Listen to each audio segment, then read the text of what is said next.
Chanukah Sameach. Welcome to the Chanukah Torah Bytes, the Young Israel of Lawrence-Cedarhurst. Once a day for the 8 nights of Chanukah, we're going to be sharing out a thought from one of the teachers in our team at Young Israel Lawrence-Cedarhurst to help uplift and bring light to your Chanukah table. Please take, please spread, and please share the light.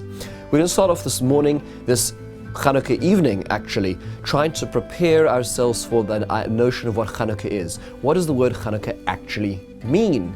We're about to do it for 8 days. What are we doing? So the starting point is actually an interesting historical tidbit. The Midrash Yalkut Shimoni tells us that the word Chanukah comes from the word chinuch, dedication. Because really, technically speaking, the Mishkan process was started in Tishrei. They finished collecting all the elements for the Mishkan and putting them all together by the month of Kislev. It was a very short process. They waited until Nisan for an interesting reason, the Midrash says, for the birth time of Yitzchak, but Chanukah, or the month of Kislev, was devoid of its Chanukah, devoid of its dedication. And HaKadosh Baruch Hu says, in the future there's going to be a dedication, there's going to be a chinuch, and that was the Chanukah that we celebrate and we love now. What does the word chinuch actually mean? What does this notion of Chanukas HaMizbeach or Chanukas HaMishkan actually mean?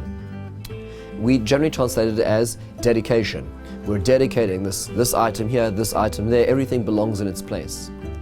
The Rabbi says, the Eish Kodesh, in his Sefer Chovas HaTalmidim, explains that's precisely why it is that we call Jewish education chinuch.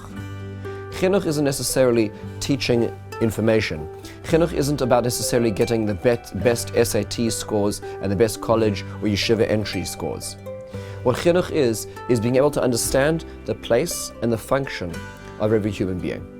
Like we understand in the inanimate world that this Mizbeach belongs here and this menorah belongs here and the Aron belongs here, and each has its own role, each has its own function. Understanding human beings is the realm of chinuch. Trying to understand that this child is going to be so-and-so, looking into the future, into the potential, into what that person can be. That's why Rabbi Kitov says that it is at the beginning of Chanukah when really they had alternatives. There was other forms of oil that were available. Impure oil. There were people who had cooking oil in their kitchens. People had olive oil in their kitchen. It wasn't the best, but why couldn't they use it? Why did we have to make a whole big deal in the 7 days and the miracle? And the answer is because when you're at the beginning, when you're rededicating the Mikdash, when you're making a rededication, when you're doing chinuch, when you're putting things in place, you do it right. We don't take second best when it comes to chinuch. When it comes to chinuch, it's about finding and understanding the place of something in its pristine space of potential. This Chanukah, we're doing that in our houses. It's the moment where we're mechanech our houses, our families, the concepts which we live for. Are we willing to look at them in the pristine vacuum, in the vacuum of potential, and understand where their place is, what they should be, what they could be, what we aspire to be, have a meaningful, uplifting, and a Chanukah of chinuch.